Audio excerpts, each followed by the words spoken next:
थांनाय 2 आगस्तनिफ्राय जागायबाय आसामाव सुबुं सानखो नाथाय भारत सुबुं सानखो 2027 नि गिबि डिजिटेल अनलाइननि गेजेरजों आर'जलाइ सुफुंनाय हाबाफारियाव बर' रावखौ नुनो मोननाय जायाखै जायनि थाखाय जोंनि बर' सुबुंफोरा दुखु मोननाय फोरमायदों जाय बर' रावाबोदि भारत संबिजिरनि 8थि फारिलाइयाव सोसनजाखानाय बर' राव नाथाय बे रावखौनो अनलाइन पर्टेलाव नुनो मोननाया भारत नाङैनो साननो गोनां जानानै फैदों होननानै क'क्राझार जिल्ला दुलाराय बर' फरायसाफोरा दाबि खालामदों बेनिखायनो दिनै एबा 3 आगस्टआव डिस्ट्रिक्ट कमिशनार क'क्राझारनि गेजेरजों registrar general and census commissioner of इन्डियानिसिम गांसे गोसोखांलाय गथायनाय जायो जाहाथे बर' रावखौबो गुबुन जौगानाय रावफोर बायदि आथिखालनि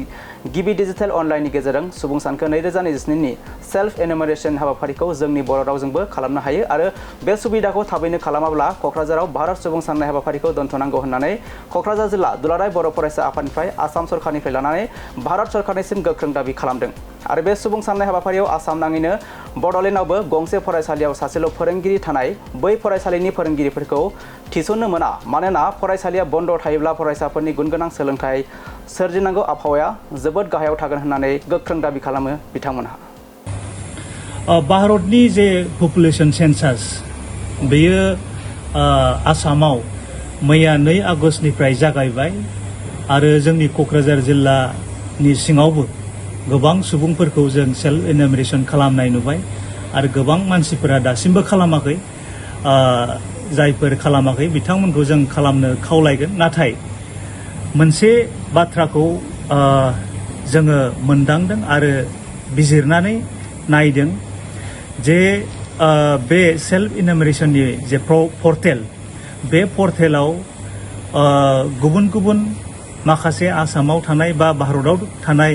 माखासे रावफोरनि अपसनफोरखौ जों बेयाव नुनो मोनदों अपसनेल लेंगुवेजखौ जों बेयाव नुनो मोनदों दा एसामिसनिफ्राय लानानै बेयाव बांला तामिल मणिपुरि आरो बिदिनो गुबुन गुबुन रावफोरनि अपसनेलखौ बेयाव नुनो मोनदों नाथाय जों हारिनाङैनो बेयो मोनसे दुखु गोनां बाथ्रा जाबाय जोंनि बर' रावा बेयाव अपसनेल लेंगुवेज हिसाबै थिसनजायाखै मानोना बर' रावा भारत संबिजिरनि 8थि फारियाव थिसनजानाय मोनसे राव जेफोरा बे अपसनेल लेंगुवेज हिसाबै बेयाव थिसनजादों बे एखे मर्यादा गोनां बे मोनसे रावखौ गालांनाया बा बेखौ थिसननाया बेयो जोंनि हारिनाङैनो मोनसे दुखुनांथाव बा साननो गोनां बाथ्रा जाबाय दा बेखौ लानानैनो जों क'क्राझार जिल्ला दुलाराय बर' फरायसा आफादा दिनै क'क्राझारनि डिस्ट्रिक्ट कमिशनारनि दारै मोनसे दाबि बा मोनसे मेम'रेन्डाम बिथांनि दारै जोङो भारत सरकारनिसिम दैथायहरदों जे बे पपुलेशन सेन्सास 2027आव सेल्फ एनुमेरेशननि प्रसेसनिफ्राय लानानै एस ए होल सेन्सासनि जेसेबां प्रसेस जोबजासिमाव बर' रावनि जे अपसन बेखौ होयो बर' रावजोंनो जोङो फिलआप खालामनो हानायनि खाबुखौ होयो बे दाबिखौ जोङो दिनै डिस्ट्रिक्ट कमिशनारनि दारै दिखांदों आरो लोगोसे जोङो क'क्राझार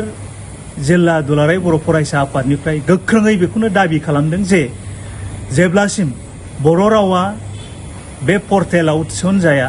अब्लासिम क'क्राझार जिल्लायाव सेल्फ एनुमेरेशननि खामानिखौ बन्द खालामनांगौ आरो जेब्ला बर' रावा बेयाव अपसनेल लेंगुवेज हिसाबै थिसनजागोन अब्ला बे प्रसेसखौ खालामफिननांगौ होननानै जों दाबि दिखांदों गुबुन मोनसे बाथ्राया जाहैबाय जोंनि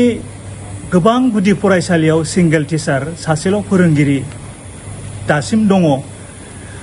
आरो बे सिंगेल टिचारफोरखौ जाहाथे नैबे पपुलेशन सेन्सासनि खामानियाव थिसना बा बिथांमोननो बे डिउटिखौ होआ सरकारा बेखौ जोङो खावलायदों बा बेखौ जोङो दाबि दिखांदों मानोना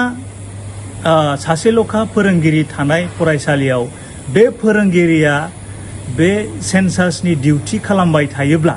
फरायसालिया अट'मेटिकेलि बियो बन्द थानो गोनां जागोन जोंनि फरायसाफ्रा सोलोंथाइ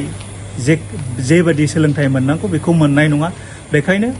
जोङो सरकारनिसिम बेखौबो गोख्रोङै दाबि दिखांदों जाहाथे सिंगेल टिचार माने बबेबा जुदि फरायसालियाव सिंगेल टिचार दंबा बेबादि टिचारफोरखौ जाहाथे बे खामानियाव थिसना जोङो बेखौ खावलायदों।